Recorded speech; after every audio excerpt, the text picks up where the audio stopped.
There's a difference between being a person of vision and a person who is ambitious. An ambitious person wants something because they're insecure or wants something out of lust or greed or covetousness. Okay? A person of vision says, I see the high calling of God. This is why I'm put on this earth. This is something I must do.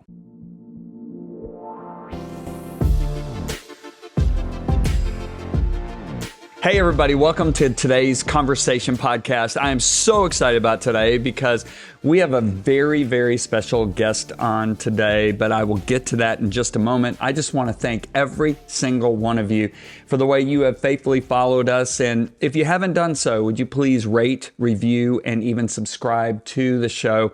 That way it actually helps get the message out that much further. And Lisa and I are just so honored to be able to speak into your life what God has entrusted to us.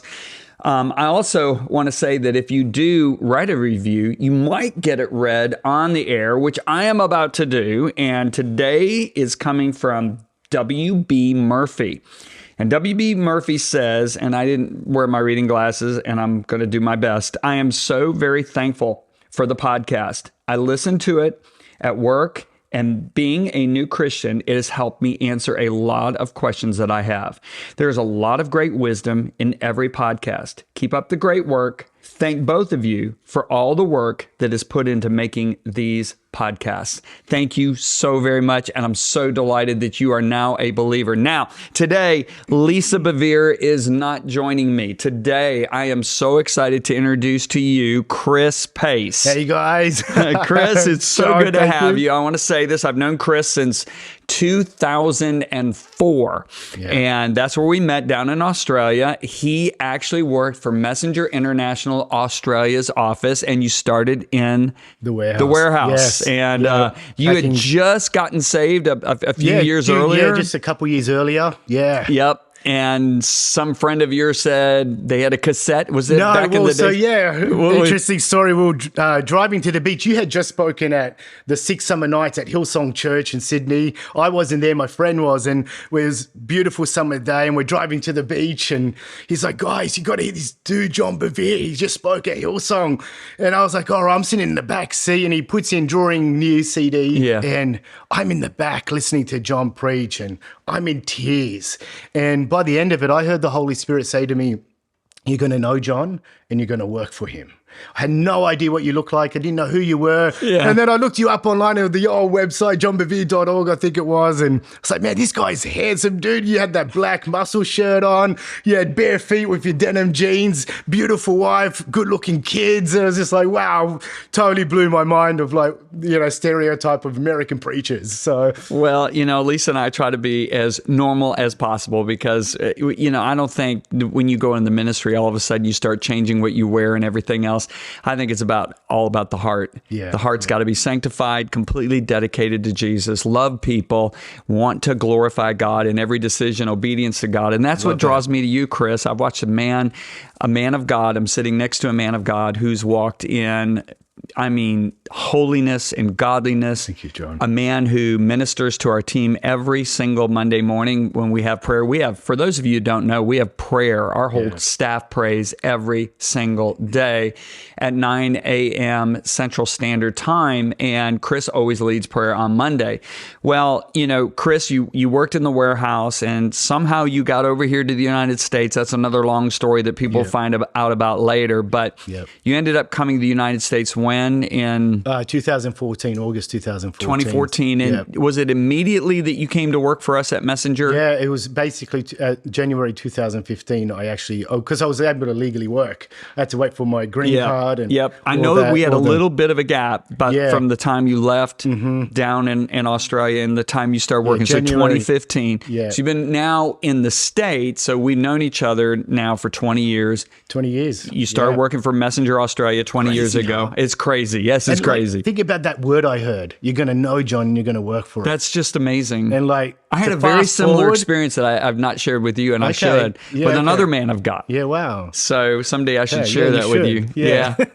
I know nearly all the stories. So. So now it's been almost a decade here in America. And what I am so excited about is Messenger International.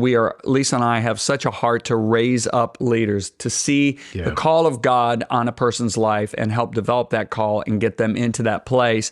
And so Chris, in the month of January 2024, we are publishing Messenger International, the very first book by someone doesn't have Bevere as a last name. Now that's very exciting to me. Very, very exciting, because I believe this is going to be the first of many. But anyway, because Chris has really walked so close with God, so obediently to God, and I know you wanted this book probably to come out about 6 years ago, maybe. I don't know. Oh, yeah. That's, yeah. Yeah. I had to get it in me first, living it out many years. But you went through some of the pain sometimes that a man of God or a woman of God has to go through in order to have the character developed to be able to handle the message when it comes out. I mean, one of the prayers I prayed when I was a young man, Chris, is I said, God, please never let the gift or the ministry that you entrust me to never let it out be greater than the character that you've developed in me. And I've watched that with you, and I'm so, so proud of you. Thank you, and but this book is called Level Up. Level Up. And that's what we're going to talk about today. It's available, right? Everybody can get it now. January 16 will be at chrispace.org. You can go to the Messenger International store as well, but the link will be available on chrispace.org. So January 16. Okay, now after you hear about it, you're definitely going to want to get it. So let's open it up. All right. I think we need to talk about the word potential to open this. So take it away. Well, one of the things I'm very passionate about is helping people discover their purpose, ignite their passion, and realize their potential. And I genuinely believe one of the greatest tragedies in life is unfulfilled potential, all that could have been but wasn't. Now, when you think about it, it's quite sobering. Now, if you were to die today, what would die with you? What dreams will never be fulfilled? What talents would remain buried forever? What legacy will never be left behind? Now, sit with that for a moment, okay? That's why it's not enough to be full of potential unless it's being realized. And one of the big points of Level Up is if you don't fight for your future, you will forfeit it. And I immediately think of the children of Israel. We were talking about this recently. God, with a mighty hand, delivered them out of Egypt. Miracles, signs, wonders, defeated the Egyptian army. And yet that whole first generation, the Exodus, were destined to inherit the promised land, but didn't.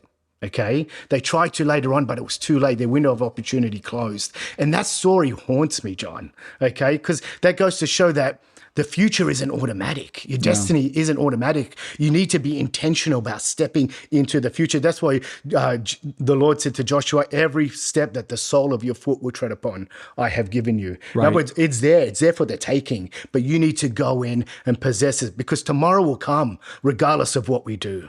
But the future will come because of what we do.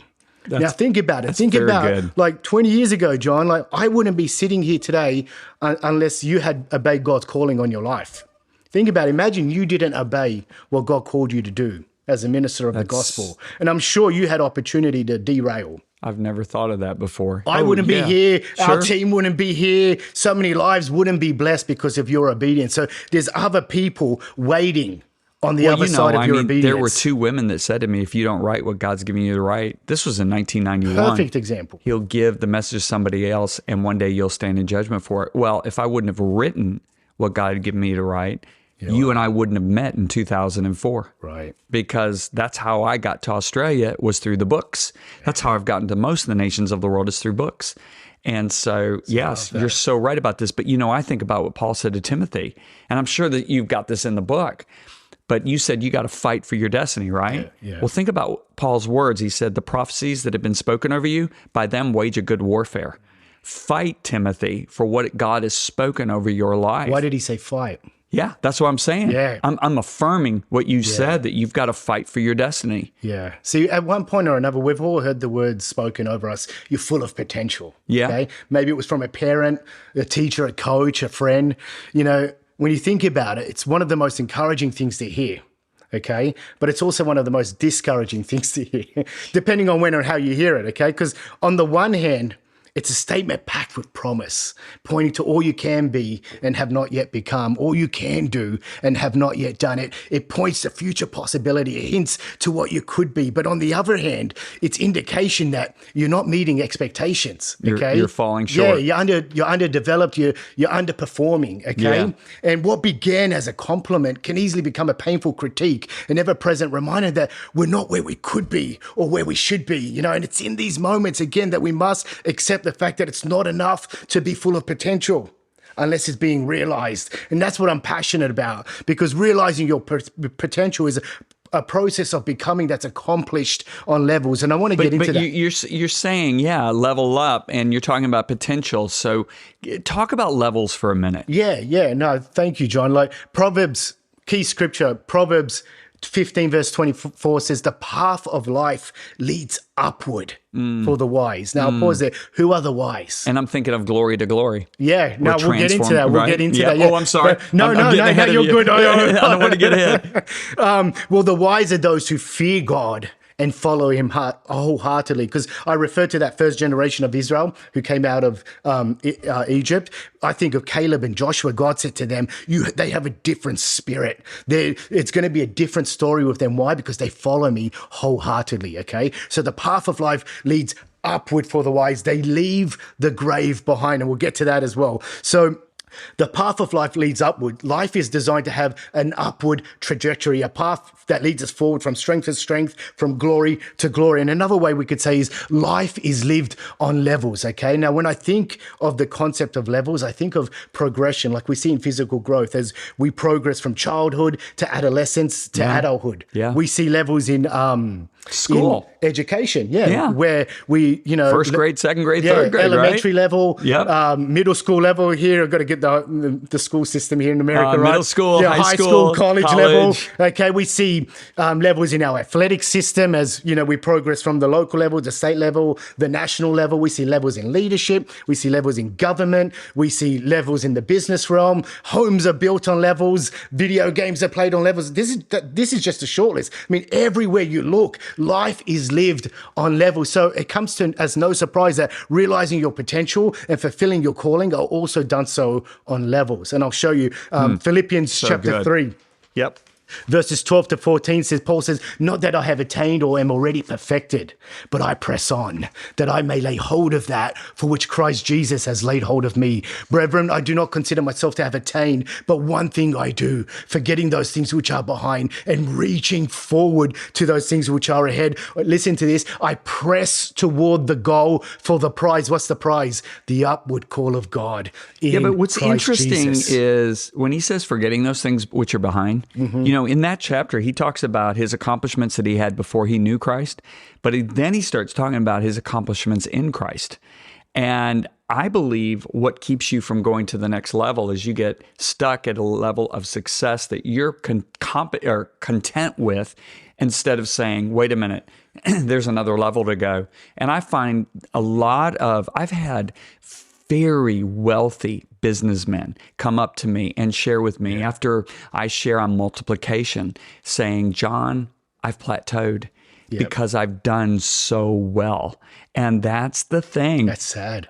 Paul, I believe, is saying, I got to let go of what I've already accomplished, so glad you or else I'm going to camp there. Yeah. Right? So I don't mean to interrupt No, this you, is but great. I'm looking at that. John, thank you. Because see, what happens with these type of people is they value the destination over the journey. Oh, that's so good. Yeah. So if you value the journey, you'll be committed to the journey of growth, no matter what destination you're at. Okay. But when you value the destination over the journey, when you reach the destination that you're fixated on, okay, you'll have the temptation to camp there. You feel like you've arrived at your destination, okay? But if we stay committed to the upward path, we'll stay hungry until we've laid hold of all that God has destined for us, because we don't want to go to the grave empty, all right? And this was Paul's focus, okay? His passion and focus was the upward call.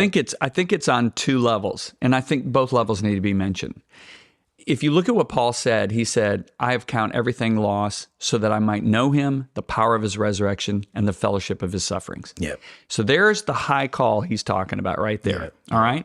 Now, involved in that is, I believe, our destinies, our callings, as far as what we accomplish in this life. really Because good, Jesus said, I finished the work you gave me to do.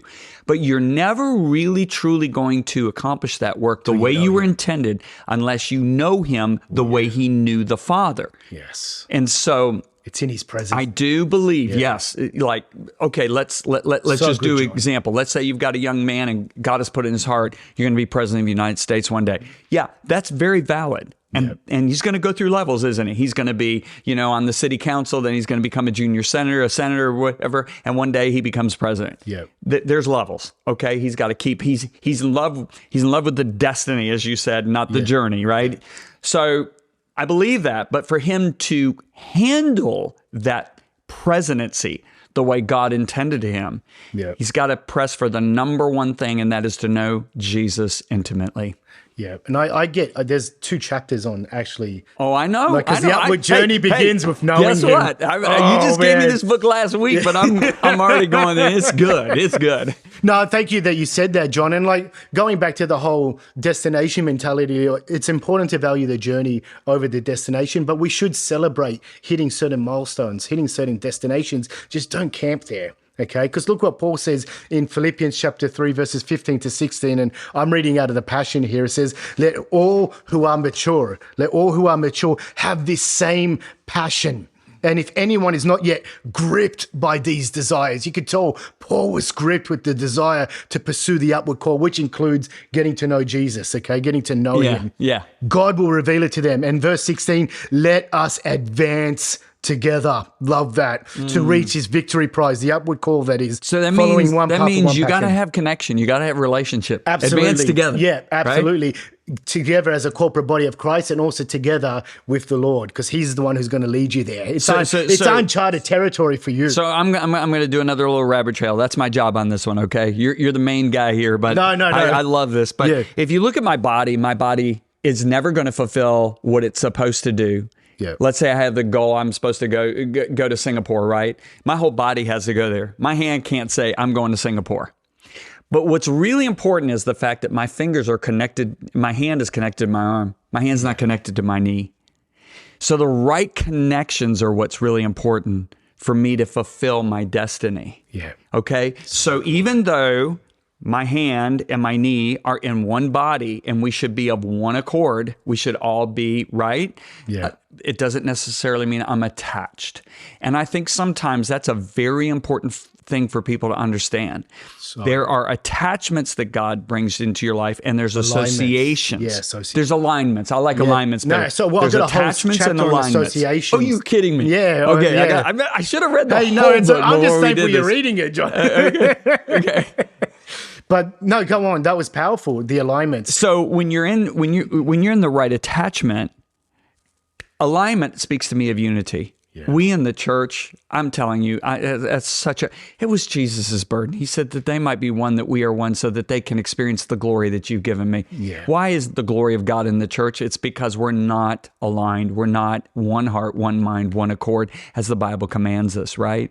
But I look at the attachments. The attachments are so Well, crucial. think about what happened with that first generation of Israel that came out of Egypt.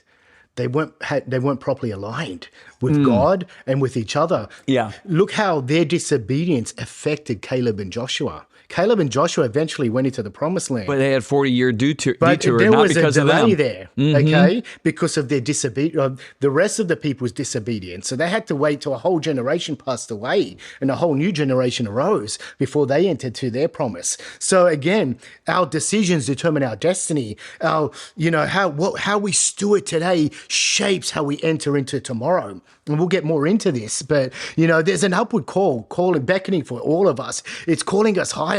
It's inviting us to reach new levels of potential, new levels of calling. But I love that what it said in Proverbs 15:24, that the path of life leads upward for the wise. They leave the grave behind. So talk to me about the grave. The grave represents a place of confinement, a place of death, okay? Buried dreams, unfulfilled potential. Wow. Unrealized potential, unfulfilled dreams, okay? Think about it. We were talking about Miles Monroe earlier. His quote of like, the richest places on earth aren't the oil fields in the Middle East. It's the graveyards. There you'll find the songs that were never released, the books that were never written, the ideas that never knew the light of day, music that was never produced. I can go on, okay? Imagine a world without the deposit of your heroes in the faith, those who greatly impacted you. Even imagine a world without the deposit of Steve Jobs. Okay. Yeah. Like I think about a world without your deposit. It makes me cringe of where would I be today without your impact, your influence on my life? We definitely wouldn't be doing this podcast. To God be all the glory. Correct. So God does it all, but what he needs for us to do is be obedient and fight for it. I love that. Fight for it. Henry David Thoreau said in his book, Walden, most men lead lives of quiet desperation and go to the grave with the songs to win them. Now, let's focus on those quiet desperation. Okay, that's the condition of a lot of people in this world. They lack purpose, they lack passion, they lack power in their life. They're existing, but they're not living. They haven't come alive on the inside. But when you tap into your purpose, you start to awaken to what the potential possibilities of what your life could be. Okay, that's where you start to really come alive. What the world needs is men and women who have come alive. You know what's interesting? Can I ask you something? And this is where a lot of people, to bring the fullness to this message, I don't want to say even the balance. Did you feel alive when you were working in the warehouse 20 years ago? I had so much going on inside of me. I know you did. I mean, when you would text me, I would be so excited. So, in other words, it wasn't you doing your own thing at that time. This is good you bringing this up. You were part of a team. Now, I think about what Jesus... I was part of something bigger than me. Bigger than you, and you were a part of a team. I think of what Jesus said, if you're not faithful in that which is another man's, who will give you that which is your own? So good. So in other words, we want to make sure that you understand that your dreams and what you're called to do in that time period can be being fulfilled even though you're not completely on your own. Right. Although there may be a time that God does say, go completely on your own. The whole thing is that we're obedient to God and we are not ambitious. Yes. There's a difference between being a person of vision and a person who is ambitious. An ambitious person wants something because they're insecure or wants something out of lust or greed or covetousness. Okay? A person of vision says, I see the high calling of God. This is why I'm put on this earth. This is something I must do. And I believe God deals with that though, because I've wrestled with selfish ambition before. I mean, you've kept me in check in the past too. I mean, just because you have a call on your life, and that's a temptation with many young adults these days. Like, oh, I'm called to God. I need to go and conquer and take land. And where they don't realize you need to be planted where God has you. And that can be in many different places, but that could be the right place, being with the right people. I was planted at Messenger in Sydney, Australia, back in the 2000s. We had this little garage of a warehouse back then in Glenhaven. Right? I remember that. Now, let's encourage again. Think of David if he went to take back from Amalek what they had stolen. Remember when David went? So 400 warriors went with him. Let's say if those 400 warriors were all trying to do their own thing apart from each other. Hey, I want to be a new David, right? David and any one of them would not have been able to take back what Amalek. Yeah. So they take it back. They destroy Amalek. God's on that unity, that oneness that they have. They come back and 200 guys couldn't make it, and they guarded the equipment. And the 400 said, hey, we went to the battle. We get the reward. Right. And David said, oh, no way. Yeah. The guys that stayed back get rewarded equal with those that went. I love that. And I look at that as I've told our team members at Messenger for years and years and years. One day when Jesus says, I want to thank you for what you've done, which to me is mind-blowing, because how could we ever do anything without him or his grace, right? But when he says, I want to thank you and I want to reward you, I don't believe it's just going to be John and Lisa. I think it's going to be our entire Messenger team, the 45 of us in the United States, the 1,000 of us all overseas. Yeah. It's going to be all the partners that have prayed for us, that have given to, because they caught that vision. Yeah, so good. They caught that vision of leveling up. Yeah. And one of the ways we can level up is when God tells us to join yourself to someone like a David. Yeah. All those men were disgruntled. Their lives were blessed because of him. Right. They were disgruntled. They were in debt. They were confused. And they all went out to him in the desert because God brought them out there. Yeah. And they became some of the greatest men of renown. And so it's so That's important. That's why Jonathan wanted to side with David, even though the throne was his. He saw the hand of God on David. Yes, and that's why I feel so indebted to you and Lisa, because my life. I know I say that reverently, but we are more excited about what's happening with you. And I know that's what makes you guys such great leaders. But I feel that what you're saying, because my life again would look drastically different without your and Lisa's impact and influence on my life. And my life would look drastically different if it wasn't for the men of God who believed in us and obeyed God and took us in when we were green as green could be. Yeah. Because you were first generation Christian. We were first generation Christian. I look at my 2 pastors I served in those first 7 years. I'm like, oh my gosh, they were so gracious to me, because I was about as green as they come, and I did some stupid things, right? I can say the same. And one really let me have it every time I did something stupid. The other one didn't. And the other, and it was harder. It was harder on the one who didn't tell me when I did wrong. Interesting. Because I never knew where I stood with him. See, that's interesting. And then all of a sudden it would blow up, and I'd be like, oh my gosh, what just happened? I always know where I stand with you guys. We try to do Which that. is good. Because I've been under both trust. styles of leadership. And I want people to know where you stand with me, because I don't want to walk into the room and have this going on inside of me. Yeah, right? I don't want to have something violating my inside, because I think of something that Jesus said to Nathanael that I love. There is an Israelite indeed in whom there is no guile. In other words, there was no hypocrisy in him. Wow. There was no two-facedness in him. He wasn't one way, but really inside saying something else. Wow. And when Jesus calls that out, I think, wow, what a great, great, great gift from heaven. If we can walk in integrity and be as true on the outside as we are on the inside, or I should say as true on the inside as we are on the outside. Yeah, I love that. This, I believe, is part of fighting for leveling up. Yeah, I have a whole chapter on that called Leverage Your Level. I love it. Yeah, I feel like I'm helping you. Oh, maybe it's because we've been walking together for 20 years. That alignment. Yeah. But, there's probably people asking like, okay, there's this upward path before me. I need to leave the grave behind, that place of confinement, that place of purposelessness. But where do I begin?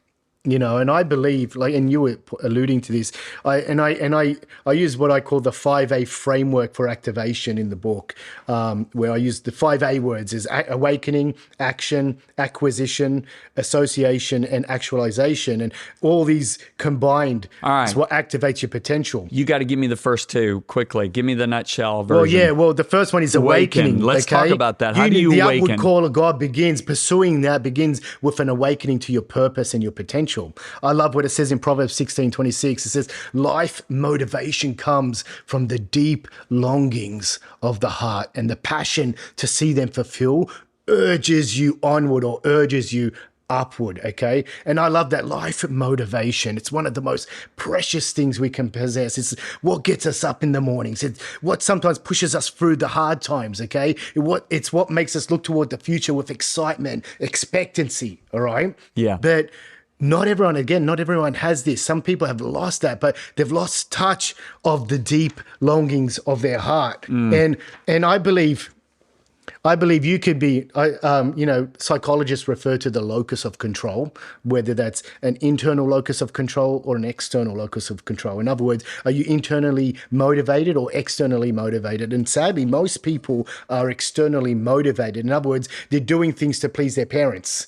They're pursuing a career path or a calling because their parents want them to pursue that. Their parents are living vicariously through them, okay? Or, How about social media? Social expectations, or socially, we don't do that. That's not socially acceptable to pursue a calling in ministry. Like, I grew up in a religion where they thought I was in a cult when I got saved.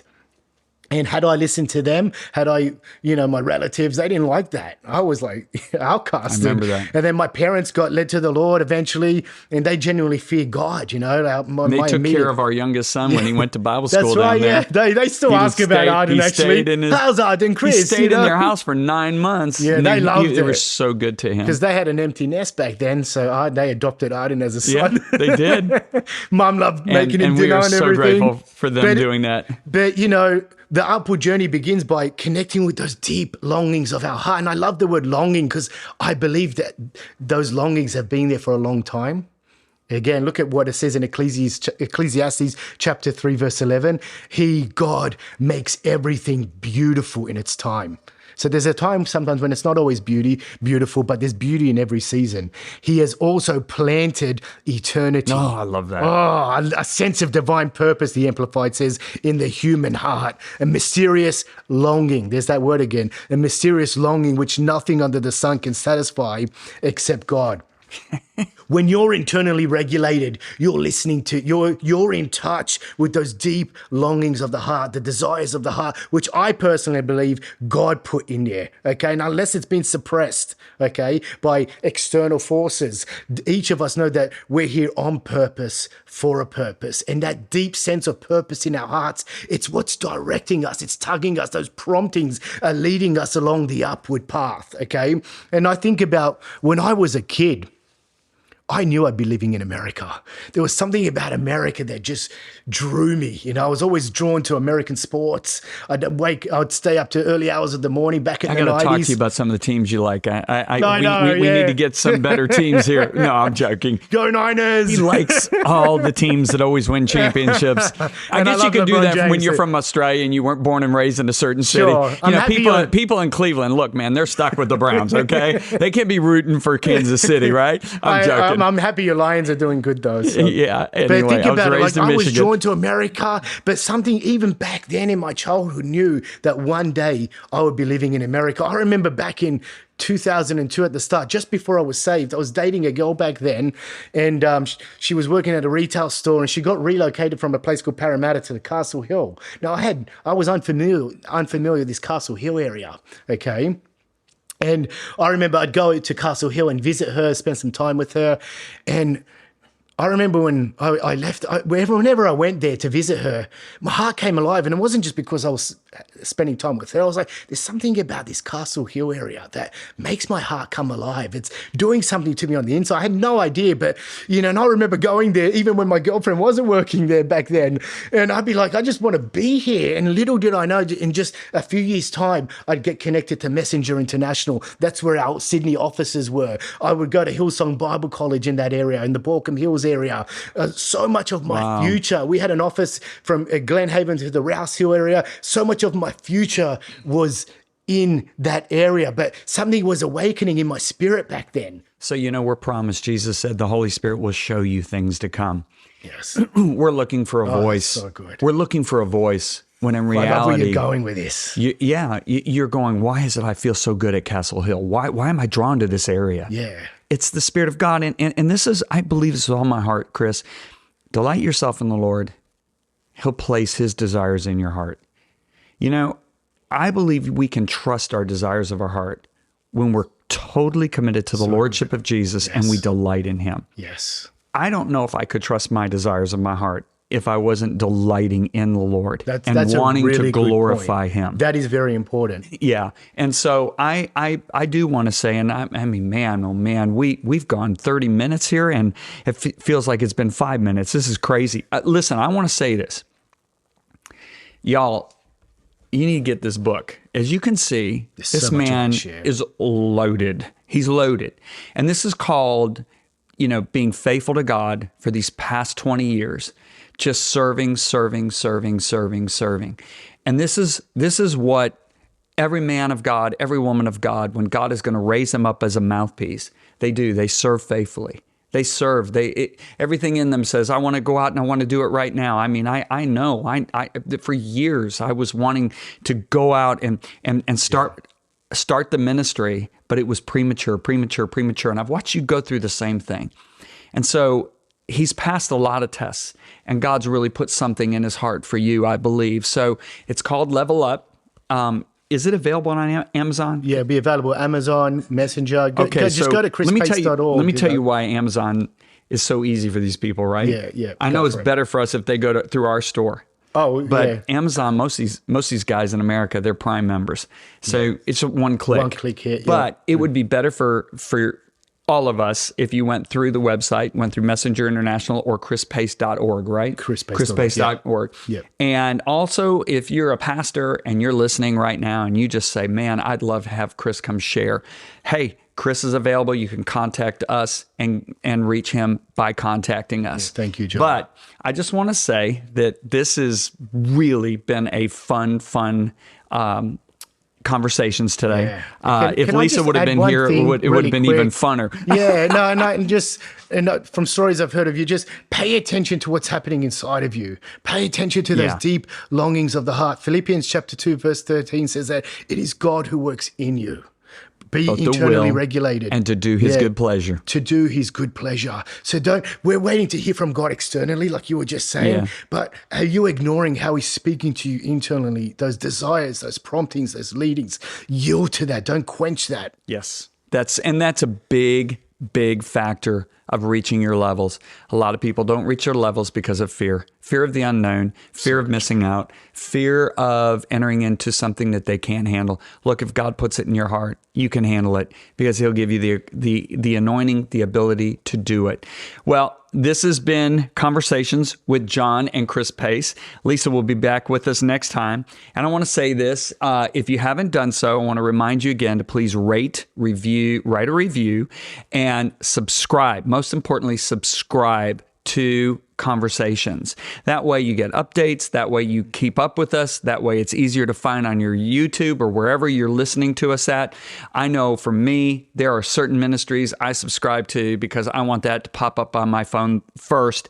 And one more thing, make sure you get Messenger X on your phone, okay? That is going to the App Store, going to Google Play, type in Messenger. Don't put a space between the R and the X. Messenger X, type it in.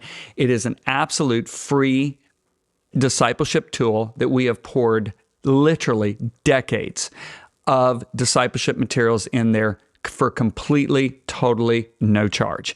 We want to make sure that you are getting discipled. It's the beginning of the year. We want you to be able to go through courses or books or whatever else is on there. The short forms, we've got something on there for you to help you get your year going right. And one thing that is going to be on the Messenger X app is you're going to be able to really dive into family matters with At Home with the Beveres podcast. And Chris, what else is on there? You can help me. You're on. We got Addison's course, Words with God. That's right. Coming out. We've got over 40 courses on Messenger X. I mean, I just got my hair cut today, and my hairstylist said my husband just went through breaking intimidation, and he is completely, his eyes have been open to so many things. I mean, hey, that's why all these things are on there. Words with God. And it's all free, John. It's all free. Like, seriously, you got your 42-day videos that you did for the Awe of God book that corresponds with every chapter of the book. So yeah, dive in, guys. There's so much to choose from. So Chris, thanks for being on the program. Thank you, John. It's been a pleasure, So proud man. of you for writing this book. Until next time, keep the fire burning. Keep the flame on. Until next time, this has been Conversations with Chris Pace, this time not Lisa Bevere and John. We hoped you enjoyed this episode of Conversations with John and Lisa Bevere. If you haven't already, make sure you subscribe and rate this podcast wherever you love to listen. Also, if you haven't already, go right ahead and download Messenger X to hear more content from John and Lisa Bevere and other great messengers. Again, thank you so much for joining us, and we'll see you next time on Conversations with John and Lisa.